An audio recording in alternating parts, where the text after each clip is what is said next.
मेरे मालिक 60 साल के बुढ़े नेक दिन इंसान थे। रोज मुझे 200 रुपए देते और कहते कि मेरे घुटनों की मालिश कर दो। मैं खुशी खुशी ये काम कर देती। एक दिन जब मैं मालिक के कमरे में गई तो उन्होंने दरवाज़ा बंद कर दिया और मुझे 10,000 देकर कहा, आज मेरे पूरे बदन में दर्द है, मेरे पूरे बदन की मालिश कर दो। मैंने सोचा बूढ़े इंसान हैं, चलो मालिश कर देती हूँ। पर जैसे उन्होंने कपड़े उतारे, मेरी जान निकल गई, क्योंकि वो तो मेरा नाम मंजू है और मैं एक बहुत ही गरीब घर की लड़की हूँ। मैं जिंदगी में कुछ करना चाहती थी ताकि हमारे घर की आर्थिक हालात सुधार सके। मेरे 2 भाई हैं, वो मुझसे बड़े हैं। मेरे मम्मी पापा मजदूरी करके किसी तरीके से हमारा पेट पालते थे और बहुत ही कम उम्र से मेरे भाई काम करने लगे थे। मुझे स्कूल जाने का बहुत शौक था, पर 5वीं तक पढ़ाई करने के बाद मैं पढ़ाई छोड़ दी क्योंकि मेरी माँ ने मेरे स्कूल से नाम कटवा दिया था। मैंने माँ से कहा था कि अगर मैं पढ़ लिख जाऊंगी तो हमारी हालत सुधर सकती है।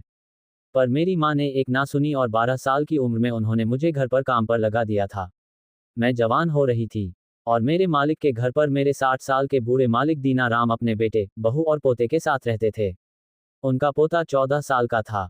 उसका नाम रवि था। रवि मुझसे बस 2 साल बड़ा था। कभी कभी मैं इसके साथ बात करती तो रवि की माँ गुस्सा हो जाती और कहती कि ये तो काम वाली है, रवि तुम इससे दूर रहा करो। पर फिर भी जब भी मौका मिलता, रवि मुझसे बात करता। उसने मुझसे पूछा था कि तुम इतनी कम उम्र में हमारे घर पर काम क्यों करती हो। मैंने कहा हम बहुत ही गरीब हैं और मेरी माँ ने मुझे यहाँ पर काम पर लगा दिया है। मेरा काम मेरे मालिक दीना राम की सेवा करना था। मैं दिन भर घर पर रहती और मालिक की सेवा करती थी। मालिक 60 साल के थे, पर देखने में 40 साल के लगते थे। उनका शरीर तो अच्छा खासा था। 2 साल तो सब ठीक चला, लेकिन अब मैं जवान होने लगी थी। मेरा शरीर निखरने लगा था और मेरे अंदर जवानी उमड़ रही थी। रवि भी अब बड़ा हो चुका था और जब कभी मौका मिलता तो मुझसे बात करता। पर उसकी माँ को बिल्कुल पसंद नहीं था कि हम दोनों आपस में बात करें। अगर वो देख लेती तो मुझे बहुत डराती थी। एक दिन मुझे मेरे मालिक ने अपने कमरे में बुलाया और कहा, बेटा मेरे घुटने में आज बहुत दर्द हो रहा है। उन्होंने मुझे 200 रुपए दिए और कहा कि मेरे घुटनों की अच्छे से मालिश कर दो। मैं काफ़ी खुश हो गई थी, क्योंकि ये पैसे हमारे लिए बहुत मायने रखते थे। दिन भर मालिक के घर रहने के बाद भी मेरी पगार 8,000 रुपए थी। मैं मालिक की सेवा के साथ साथ घर का छोटा मोटा काम भी कर दिया करती थी। पर आज तक मुझे कोई एक्स्ट्रा पैसे नहीं मिले थे। पहली बार मुझे एक्स्ट्रा पैसे मिले थे, वरना मेरे पैसे तो मेरी माँ को ही दे दिया करते हैं। मैंने तेल लिया तो दीना राम मालिक ने अपनी धोती ऊपर उठा ली। मुझे वो बहुत ही अजीब लगा, पर वो ठहरे बुजुर्ग इंसान। मैं हल्के हाथों से उनके घुटने की मालिश करने लगी। वो आंखें बंद करके आराम से लेटने लगे। करीब 1 घंटे तक मैंने उनकी मालिश की। उसके बाद मैं वहां से घर आ गई। अगले दिन से मैं काम पर गई तो शाम के बाद फिर से दीना राम ने मुझे अपने पास बुलाया और कहा कि बेटा कल की तरह आज भी मेरे घुटनों की मालिश कर दो, और फिर से मुझे 200 रुपए दिए और अब ऐसा रोज होने लगा। रोज मुझे एक्स्ट्रा पैसे देते और मुझे ये काम करवाते। लेकिन एक दिन कुछ ऐसा हुआ कि मेरे पैरों तले से जमीन निकल गई।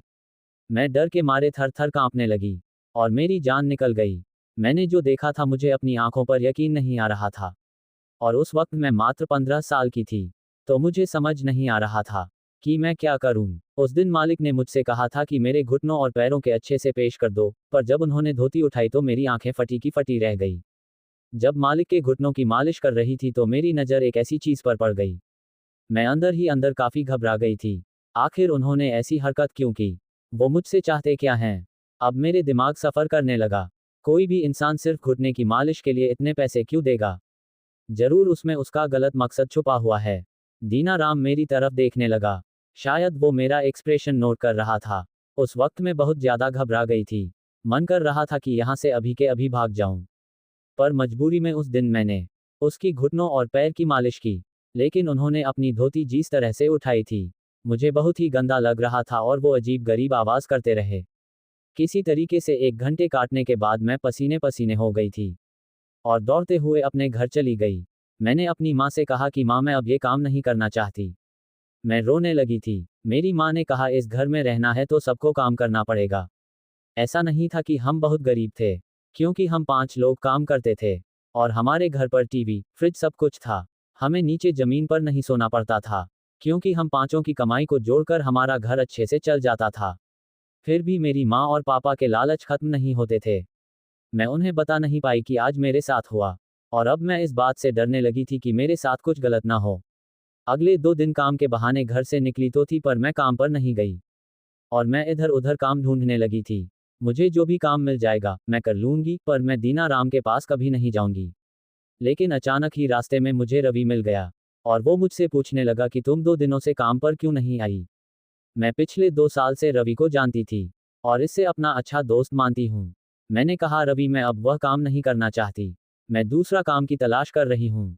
पर मेरी माँ को इस बारे में नहीं मालूम है, वरना वो मुझे मेरी बात सुनकर रवि चौंक कर उठा और कहा कि आखिर क्या बात है, मुझे खुलकर बताओ कि तुम वह काम क्यों नहीं करना चाहती। मैंने कहा, तुम्हारे दादाजी कहकर चुप हो गई। मैं इससे ज्यादा उसे कुछ नहीं बता सकती थी, क्योंकि मुझे खुद पर ही शर्म आ रही थी। उसने कहा, मेरे दादाजी बूढ़े हो चुके हैं, उनका दिमाग ठीक नहीं है, पर वो दिल के बहुत ही अच्छे हैं और बहुत ही नेक दिल हैं। हर वक्त गरीबों की मदद करने की सोचते हैं। वो तो हर महीने तुम्हारे नाम पर 1,000 रुपये जोड़ रहे हैं। अब तुम्हारे 2 साल का 24,000 अब तक जोड़ चुके हैं।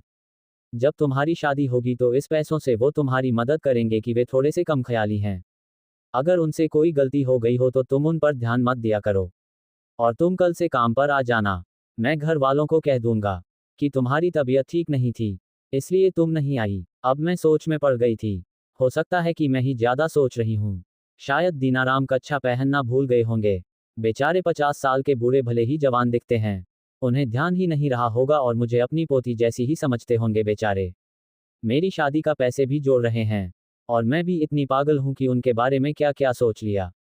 अगले दिन से ही मैं फिर से काम पर जाने लगी और अब हर दिन दीनाराम फिर से मुझे अपने पास बुला लेते और 200 रुपये देकर कहते कि मेरे घुटनों की मालिश कर दो। लेकिन अब मैंने नोटिस किया कि वह जब धोती को ऊपर उठाते तो उनका सब कुछ नजर आता। हालांकि वह आगे पीठ करके रहते थे और कभी कभी ही मेरी तरफ देखते थे। मुझे ये काम करना बिल्कुल भी अच्छा नहीं लगता था और बहुत ही रात होते ही मुझे इस काम के एक्स्ट्रा पैसे मिलते थे, क्योंकि मुझे अपनी माँ को भी नहीं देना पड़ता था। तो मैं लालच में आ गई थी। एक दिन मैं मालिक के घुटनों की मालिश कर रही थी। रवि की माँ कमरे में आ गई। उनके आते ही मालिक ने अपनी धोती को बिल्कुल सही कर लिया। अब मुझे शक होने लगा कि मालिक मुझे दिखाने के लिए ये सब कुछ कर रहे हैं। फिर भी मजबूरी में मैं रोज काम के लिए आई थी। लेकिन 1 महीने बाद कुछ ऐसा हुआ कि मैं सारी रात से सख्ती चिल्लाती रही, पर मेरी आवाज सुनने वाला घर पर कोई नहीं था। रवि अपनी मम्मी पापा के साथ एक शादी में गया हुआ था और रवि की माँ ने मेरी माँ को फोन करके कह दिया था कि हम 2 दिनों के लिए बाहर जा रहे हैं और आपकी बेटी को 2 दिनों तक हमारे घर पर ही रहकर मेरे ससुर जी की सेवा करनी पड़ेगी। घर का सारा काम करना पड़ेगा। उसके लिए अलग से मेरी माँ को 2,000 रुपये देने वाली थी। मेरी माँ तो खुश हो गई थी और मुझसे ये कह दिया था कि घर का सारा काम कर देना, खाना बना देना और मालिक की अच्छे से देखभाल करना और तुम वहीं पर रात में रुक जाना। पर मुझे बिल्कुल भी सही नहीं लग रहा था और मैं बहुत घबरा रही थी। मैंने रवि को बुलाकर भी कह दिया था कि मुझे बहुत घबराहट हो रही है। रवि ने कहा, मेरे दादाजी बहुत ही नेक दिल इंसान है, मैंने तुमसे कहा है ना, तुम्हें डरने की कोई ज़रूरत नहीं है। वह तुम्हें अपनी पोती की नज़र से देखते हैं। मैं रवि से कह नहीं पाई कि वो मेरे साथ रोज़ क्या करते थे। उनकी गंदी हरकत से मैं परेशान हो चुकी थी। अब 2 दिन मुझे उनके साथ बिताने थे। रवि और उसका परिवार चला गया। उसके जाते ही मैं रसोई में जाकर खाना बनाने लगी। खाना बनाते ही मालिक ने मुझे अपने पास बुला लिया। उसने कहा, बेटा आज मेरी तबीयत बहुत ज़्यादा खराब है, आज तो तुम मेरे पूरे बदन की मालिश कर दो। उन्होंने 10,000 रुपये निकाले और मेरे हाथों में थमा दिया। कहा, आज पूरी रात मेरे अच्छे से मालिश करो। चलो पहले खाना खा लेते हैं, फिर तुम मालिश शुरू करना। मैं दिन भर के काम से आज बहुत थक चुकी थी और मुझे रात भर जागकर उनकी मालिश करनी होगी। क्या मैं इंसान नहीं हूँ? मुझे भी तो नींद की जरूरत है। लेकिन 10,000 के नोट देखकर मेरे मन में लालच आ गया। मैंने उनसे पैसे ले लिए और रवि ने मुझे बार बार कहा कि उनके दादाजी एक नेक दिल इंसान है। लेकिन फिर भी न जाने क्यों मुझे अंदर ही अंदर बहुत ज्यादा घबराहट हो रही थी। मेरा दिल बहुत ही अजीब तरीके से धड़क रहा था, क्योंकि आज रात भर घर पर हम दोनों ही थे। खाना खाने के बाद डर डर कर मैं उनके कमरे के अंदर गई। मेरा गला बिल्कुल सूख रहा था। मेरी सांस बहुत तेज चलने लगी थी। मेरे अंदर आते ही मालिक ने कमरे की लाइट बुझा दी और डिम लाइट जला दिया और उसके बाद उन्होंने मुझे तेल पकड़ा दिया और फिर कुछ ऐसा किया कि मेरे होश उड़ गए। उन्होंने अपने सारे कपड़े उतार दिए। उनकी हालत देखकर तो मेरी हालत बहुत खराब हो गई और मैं बिल्कुल कांपने लगी। मैं उनकी मालिश करने लगी। मालिश के मजे ले रहे थे। पहले तो उल्टा लेटे हुए थे, फिर थोड़ी देर बाद वह सीधे लेट गए। उनकी हालत देखकर तो मेरी चीख निकल गई थी। मुझे डरता हुआ देखकर मुस्कुराने लगे थे। मैं नजरें नीची करके मालिश कर रही थी। क्योंकि उन्होंने कहा था कि मेरे पूरे शरीर की मालिश कर दो। मेरा दम बिल्कुल घुटने लगा था, लेकिन दीनाराम ने मुझे हाथ नहीं लगाया।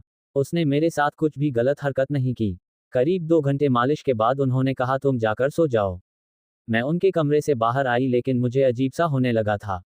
मैं दरवाजे के बाहर खड़ी थी और मदहोश होने लगी थी और मेरी सांसें बहुत तेज चल रही थी। मैं जवान हो चुकी थी और मैं उनके कमरे में फिर से चली जाऊं। मैं अपने कमरे तक ना जा सकी और उनके कमरे में वापस आ गई थी। दीनाराम मुझे देखकर मुस्कुराने लगे और कहा आओ मेरे पास, और उसके बाद उस कमरे में जो कुछ भी हुआ पूरी रात चीखती रही। और आखिर दीनाराम ने मुझे अपने जाल में फंसा ही लिया था। शायद वह चाहते थे कि मैं खुद ब खुद उनके जाल में फंस जाऊं।